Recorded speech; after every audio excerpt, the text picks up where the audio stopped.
Welcome to the deep dive.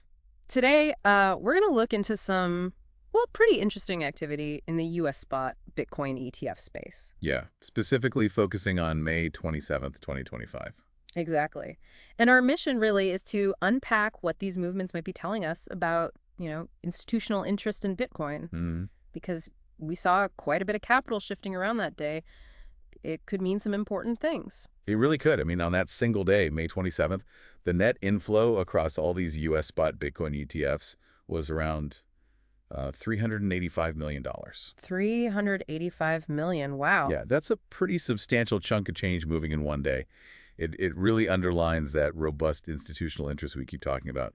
They want Bitcoin exposure. Okay, so let's dig into that number. The standout seems to be BlackRock's iShares Bitcoin Trust. ILIVs it, right? Absolutely. IBIT pulled in a massive $409 million inflow just on that one day. 409 million. So wait, that's more than the total net inflow you mentioned? That's right, which tells you something interesting was happening elsewhere. Okay. And IBIT's total net assets, they're now over $72 billion. Yep. Crossed the $72 billion mark. It's a giant. That just seems like such a clear sign of, well, investor preference, doesn't it? Where the big money is heading. It certainly looks that way. That kind of single-day inflow for IBIT, it's really quite something. But like you hinted, the fascinating part is what happened with other ETFs simultaneously. Right. Because while IBIT was booming, others were seeing money leave. Exactly. Take the ARK Invest and 21 shares ETF, ARKB. They had an outflow of about $38.3 million. Okay. And Grayscale's GBTC, that saw withdrawals around $26.9 million. 27 million, roughly. And Fidelity, FBTC. Even Fidelity saw a small outflow. Modest, yes, but still an outflow.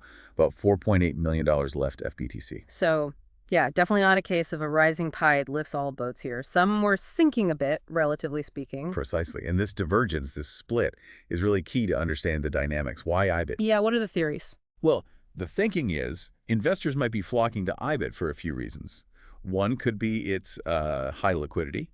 It's just easier to trade in large volumes. Makes sense. Performance. Performance track record probably plays a role, yeah.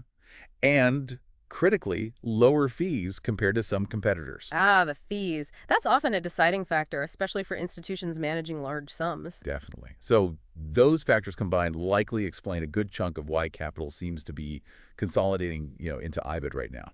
So, thinking about Bitcoin itself, when you see so much money pouring into one specific ETF like IBIT, what does that potentially mean for Bitcoin's price? Is it like a bullish signal?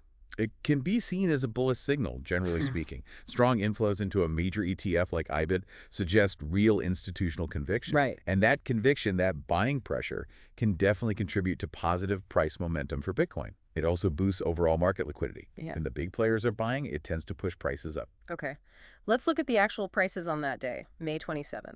Bitcoin itself was trading around $108,691. Yeah, about that. Though it was actually down slightly on the day, about 0.99%. Oh, interesting. Down slightly.